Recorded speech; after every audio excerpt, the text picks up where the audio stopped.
Hello நண்பர்களே, உங்க எல்லாரையும் ஜோ டாக் சேனலுக்கு வரவேற்கிறேன். நளன் தமயந்தி கதை. முன்கதை சுருக்கம். சனீஸ்வரரின் பிடிக்கு உள்ளாகி சூதாட்டத்தில் தோற்று நாட்டை இழந்து மனைவியை பிரிந்து உருவத்தையும் இழந்த நளன் அயோத்தி மன்னன் ரிதுபர்ணனின் தேரோட்டியாய் வாழ்க்கையை நடத்தி கொண்டிருந்தான்.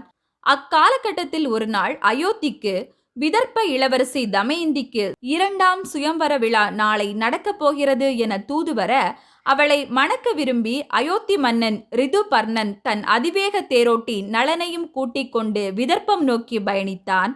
போகும் வழியில் ரிதுபர்ணன் பகடை நுட்பத்தை நளனுக்கு போதிக்க, நளன் பதிலுக்கு தன் குதிரைகள் குறித்தான அறிவியலையும் தேரோட்டும் கலையையும் மன்னனுக்கு போதித்தான். அவ்வேளையில் நளனை பிடித்த சனியும் அவனை விட்டு அகன்றது. இனி என்ன ஆனது என்பதை குறித்து பார்க்கலாம். இது நளன் தமயந்தி கதை. அயோத்தி மன்னன் ரிதுபர்ணன் தமயந்தியை மணக்க விரும்பி தன் தேரோட்டியான மாற்றுருவில் இருக்கும் நளனுடன் மாலை பொழுதிலே விதர்ப்பம் வந்தடைந்தான். அப்படி வந்து நின்ற அந்த தேரின் ஒலி நகரம் முழுக்க கேட்டது. குதிரைகளின் கனைப்பொலி அனைவரின் காதையும் கிழித்தது. உண்மையில் தமயந்தி அப்போது அந்த சப்தங்களை கேட்டு பல வருடங்களுக்கு முன் தன்னை மணக்க நளன் வந்திருந்த போது எப்படி மகிழ்ந்தாளோ அப்படி மகிழ்ந்தாள். இது நளராகத்தான் இருக்க வேண்டும் என மானசீகமாய் அவள் நம்பினாள். ஒருவேளை அது நளராய் இல்லை என்றால் நிச்சயமாய் இறந்துவிட வேண்டும் என்றும் முடிவெடுத்தாள். ஆகவே தேர் நிறுத்தப்பட்ட இடத்திற்கு மேல் இருக்கும் மாளிகை ஓடி வந்தாள் அவள்.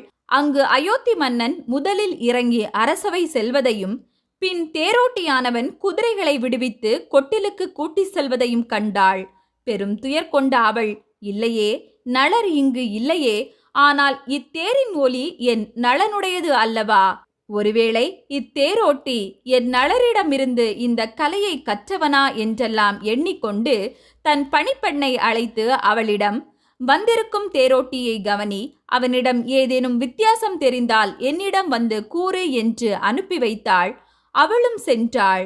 அதே வேளையில் விதர்ப்பம் வந்த அயோத்தி மன்னன் ரிதுபர்ணன் தன் மனதிலே, இங்கு சுயம்வரம் வென்றார்களே, ஆனால் என்னை தவிர வேறு ஒரு மன்னனும் இங்கு வரவில்லையே. மணமேடையோ மணப்பந்தலோ நாடோ நகரமோ எதுவும் அலங்கரிக்கப்படவில்லையே. உண்மையில் தமயந்திக்கு சுயம்வரம் நடக்கிறதா இல்லையா என்று நினைத்து கொண்டே அரண்மனை புக, அவனை எதிர்கொண்டு வரவேற்க வந்த பீம மன்னனும் மனதிலே, எதற்காய் இந்த அயோத்தி மன்னன் வெகு தூரம் பயணித்து நம் நாடு வந்திருக்கிறார்? அவர் நாட்டில் ஏதேனும் குழப்பம் இருக்குமோ என்று எண்ணிக்கொண்டார். ஆம், காரணம் அவர் அறிந்திருக்கவில்லை. தமயந்தியே இவர்களை வரவழைத்தாள் என்று. தமயந்தி தன் தந்தை அறியா வண்ணமே தனக்கு 2ஆம் சுயம்வரம் என்று அயோத்தி தேசத்திற்கு மட்டும் தூது அனுப்பியிருந்தாள். அங்கனமே வரவேற்க சென்ற பீம மன்னன் ரிதுபர்ணனிடம், உம் வரவு நல்வரவாகட்டும், உமது இந்த வருகைக்கான விசேஷம் என்னவென கேட்க, ஏதோ தவறு நடந்துள்ளது என்பதை எளிதில் புரிந்து கொண்ட ரிதுபர்ணனும் சுயம்வரம் குறித்து தான் கேள்விப்பட்டது எதையும் கூறாமல், நான் உமக்கு மரியாதை செலுத்தவே வந்தேன் என்று சமாளித்தான். பீம மன்னனும் இது உண்மையல்ல, ஏதோ காரணம் இருக்கிறது என்று சற்றே சிந்தித்தாலும், சரி, முதலில் நீர் ஓய்வெடும், பின்னர் நாம் பேசிக்கொள்ளலாம் என அயோத்தி மன்னனுக்கென அறையும் கவனிக்க பணியாளர்களையும் ஒதுக்கிவிட்டு தன் அரசவை புறப்பட்டார். இப்படியான இவ்வேளையிலே தமயந்தியின் பணிப்பெண் வந்த புதியவர்களிடமிருந்து நளனை குறித்து ஏதேனும் தகவல் கிட்டுமா என்று எண்ணி மறைந்திருந்து தேரோட்டியின் நடவடிக்கைகளை கவனித்தாள். என்ன ஆச்சரியம்! அந்த தேரோட்டி சமையலும் செய்தான். மேலும் தாழ்வான பகுதியில் அவன் வரும்போது அவன் ஒருபோதும் குனியவில்லை. பாதையே வளைந்து அவன் உருவம் எளிதாக செல்லும் அளவிற்கு வழிவிட்டது. மன்னர் பீமர் ரிதுபர்ணனுக்கு கொடுத்த இறைச்சியை சமைக்க அனுப்பி வைக்க, அதை நானே சமைக்கிறேன் என்று அந்த தேரோட்டி பெற்றுக்கொண்டான். அவன் பார்த்த மாத்திரமே பாத்திரங்களில் நீர் நிரம்பியது. விறகை எடுத்து உயர்த்தி பிடிக்க அதில் தானே தீ பற்றியது. அந்த தீயில் அவன் கை பட்டபோதும் அது அவனை சுடவில்லை. நொடியில் பல உணவுகளை சமைத்தான். அது அத்தனையும் அருமையான ருசியாயிருந்தது.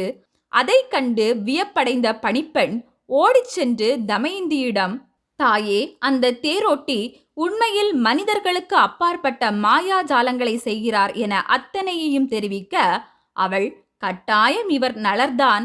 அக்னி தேவரும் யமதர்மரும் அவருக்கு கொடுத்த வரங்களே இவை. சரி, இன்னும் அவர்தான் நலன் என்பதை உறுதி செய்ய அந்த பணிப்பெண்ணிடம் தமயந்தி, நீர் அவர் அறியா வண்ணம் அவர் சமைத்த பொருட்களை என்னிடம் கொண்டு வா என கூற, அவளும் எடுத்து வர, அந்த கறியை சுவைத்த தமயந்தி, இது அதே சுவைதான், இது என் கணவனின் சமையலே என உறுதி கொண்டு, இனி நம் பிள்ளைகளை அனுப்புவோம், அப்போதேனும் உண்மை விளங்கட்டும் என தன் பிள்ளைகளாம் இந்திரசேனனையும் இந்திரசேனையையும் பணிப்பெண்ணிடம் ஒப்படைத்து இவர்களை அந்த தேரோட்டி முன் நிறுத்தி பேசவை என்று அனுப்பி வைத்தாள். அவளும் அப்படியே செய்ய, தன் பிள்ளைகளை கண்ட நளன் ஓடிச் சென்று அவர்களை கட்டி அணைத்து மடியில் வைத்து கொஞ்சினான். பெருந்தொனியில் உரத்த வார்த்தைகள் கூறி அழ ஆரம்பித்தான் அவன். பெண்ணே, இப்பிள்ளைகள் இருவரையும் பார்ப்பதற்கு என் பிள்ளைகள் போன்றே இருக்கிறது என்று கூறி தன் உள்ள போராட்டத்தை அடக்க முடியாமல் இதயம் உடைய அழுதான் நளன். அதையும் அந்த பணிப்பெண் அப்படியே தமயந்தியிடம் சென்று கூற, தமயந்தி, இந்த தேரோட்டி என் நளரே என்று கூறி தன் தாயிடம் சென்று அவரை சந்திக்க அனுமதி கொடுக்குமாறு கெஞ்சினாள். தாயாரும் பீம மன்னரிடம் சென்று வந்திருப்பது நளராய் இருக்கும் என்று சந்தேகம் இருக்கிறது என்று கூற, மன்னரும் அனுமதி அளிக்க தமயந்தி அந்த தேரோட்டியை தன் அறைக்கு கூட்டி வருமாறு ஆணை பிறப்பித்தாள். வந்தான் நளன். தமயந்தியை கண்டதும் துயரில் மூழ்கி தன் கண்ணீராலேயே குளித்தான். அவனிடம் சடை விழுந்த கூந்தலுடனும் அழுக்கடைந்த மேனியுடனும் இருந்த தமயந்தி, எங்கேனும் கானகத்தில் உறங்கிக் கொண்டிருக்கும் மனைவியின் ஆடையை வெட்டி எடுத்துவிட்டு புறக்கணித்து ஓடிய கணவரை பற்றி கேள்விப்பட்டிருக்கிறீரா? தேவர்களை புறக்கணித்து அவரை தேர்ந்தெடுத்து 2 பிள்ளைகளை பெற்று மனைவியாக தன்னை அர்ப்பணித்து வாழ்ந்த ஒருத்தியை விட்டு செல்லும் கணவனை எங்கேனும் கண்டிருக்கிறீரா? உயிர் உள்ளவரை உடனிருப்பேன் என நெருப்பை தொட்டு சத்தியமெல்லாம் செய்தாரே, எங்கே போனார் அவர்? அவர் சபதம் என்னவாயிற்று என கேட்டு வார்த்தைகளால் அவனை சுட்டெரித்தாள். அதையெல்லாம் கேட்க கேட்க துயரம் கொண்டு நளனின் கண்களில் நீர் பெருக்கெடுத்து ஓடியது. அவன், பெண்ணே, நாட்டை இழந்ததும் காட்டில் உன்னை கைவிட்டதும் எல்லாம் என்னுள் பீடித்திருந்த சனியால் நிகழ்ந்தது.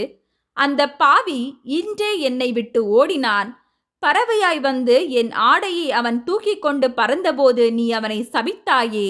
அந்த சாபம் பலிக்க அவன் என் உடலில் தொடர்ச்சியாய் எரிந்து தண்டனை அனுபவித்து இன்றே அவன் என்னை விட்டு அகன்றான். அதனாலேயே நான் இங்கு வந்தேன். இருந்தும் தமயந்தியே, நீ என்னை விடுத்து மற்றொரு கணவனை தேர்ந்தெடுக்க முடிவு செய்து விட்டாயே, இது மட்டும் எந்த வகையில் நியாயம் என்றான். அதற்கு அவளோ துடிதுடித்து போனாள்.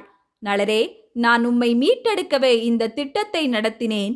அன்று நமக்கு மட்டும் தெரிந்த நம் காட்டு வாழ்க்கையை காவலர்களிடம் கூறி தெருவில் அறிவிக்க, அதில் அயோத்தி நாட்டிலிருந்து மட்டுமே எனக்கு மறுமொழி கிடைத்தது.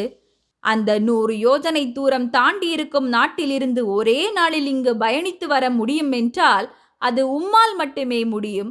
அதற்காகவே இன்னும் ஒரே நாளில் எனக்கு திருமணம் என்று கூறி நீர் வாழ்ந்த நாட்டிற்கு மட்டும் தூது அறிவித்து உம்மை வரவழைக்க திட்டமிட்டேன். நான் திட்டமிட்டவாறே அனைத்தும் நடந்தது. நளரே, இது அத்தனையும் உண்மையே. இருந்தும் இதையெல்லாம் நான் கூறியும் நீர் இதை நம்பவில்லை எனில் என்னை சுற்றி இருக்கும் இந்த காற்று என்னை இப்போதே எரிக்கட்டும் என்றாள். அவள் அப்படி சொல்லப்பட்டதுமே வாயுதேவன் வானத்தில் இருந்து, ஆம் மன்னா, இந்த தமயந்தி கூறுவது அத்தனையும் உண்மையே. அதற்கு நானே சாட்சி. இந்த நிகரற்ற திட்டங்களை தமயந்தி உனக்காகவே வடிவமைத்தாள். இதில் நீ எந்த சந்தேகமும் கொள்ள வேண்டாம். நிறைவுடன் உனது துணையை ஏற்க கடவாய் என்றார். அப்படி அவர் கூறியதுமே அங்கு மலர் மாறி பொழிந்தது.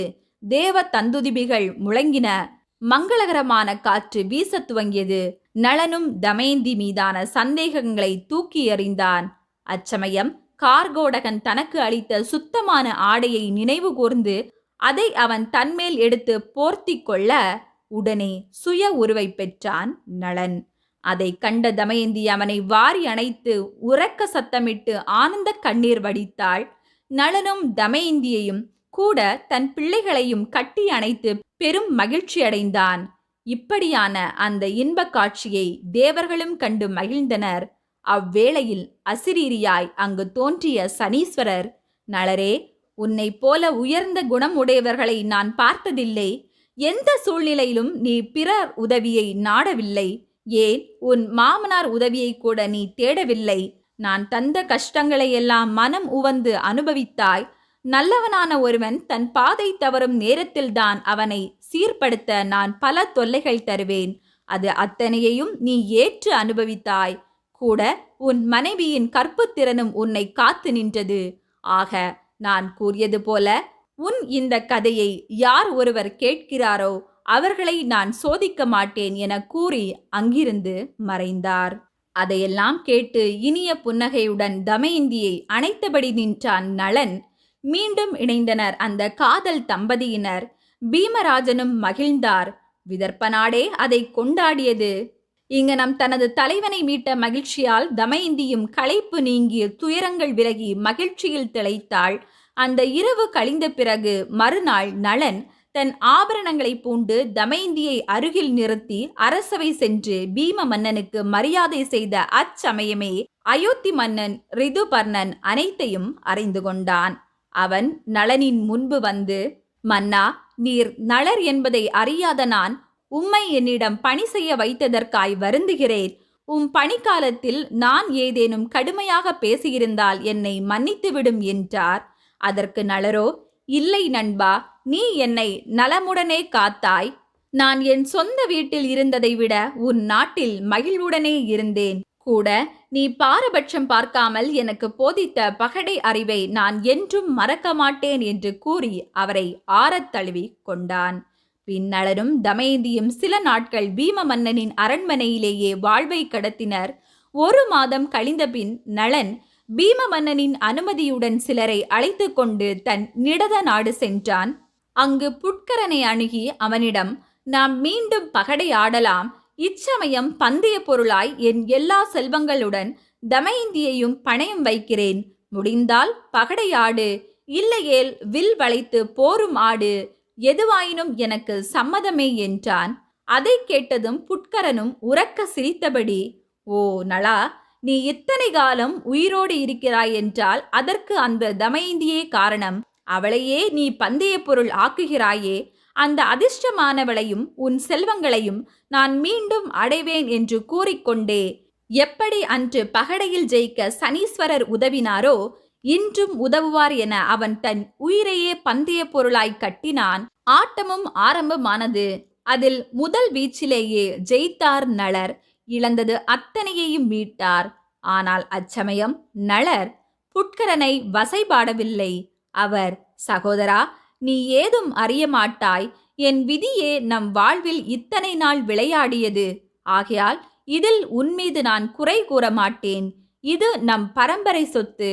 அதில் உனக்கான பங்கை தருகிறேன். சந்தேகமற உன் சகோதரனாய் நான் என்றும் இருப்பேன் என கூறிக்கொண்டு, நீ என் தம்பி, நீயும் 100 ஆண்டு வாழ வேண்டும் என வாழ்த்தி அவனுக்குரியதை கொடுத்தார் நளன். புட்கரனும் திருந்தினான், மன்னனை வாழ்த்தினான். பின் நிடத நாட்டு மன்னன் நளன் மீண்டும் தன் அரண்மனை நுழைந்து நல்லாட்சி செய்து தமயந்தியுடன் தேவலோக தலைவன் தேவேந்திரன் தேவர்களை ஆள்வது போல பூலோக மக்களை ஆண்டான். இதுவே நளன் தமயந்தி சரிதம். இதையே பிருகதஸ்வ முனிவர் சூதாடி தோற்று வனவாசம் வாழ்ந்த பாண்டவர்களில் தருமரிடம் கூறி, தருமா, இந்த நளனின் துன்பத்தில் 100ல் 1 பகுதியை கூட நீ அனுபவிக்கவில்லை. அவன் தனியாக காட்டில் திரிந்தான். ஆனால் உன்னுடன் உன் மனைவியும் சகோதரர்களும் என அத்தனை பேரும் இருக்கிறார்கள். ஆகவே நீயும் சூதால் தோற்றது பற்றி வருந்தாதே. உனக்கும் நல்ல காலம் விரைவில் வரும் என்று வாழ்த்தினார். அதை கேட்டு நம்பிக்கையும் கொண்டார் தருமர்.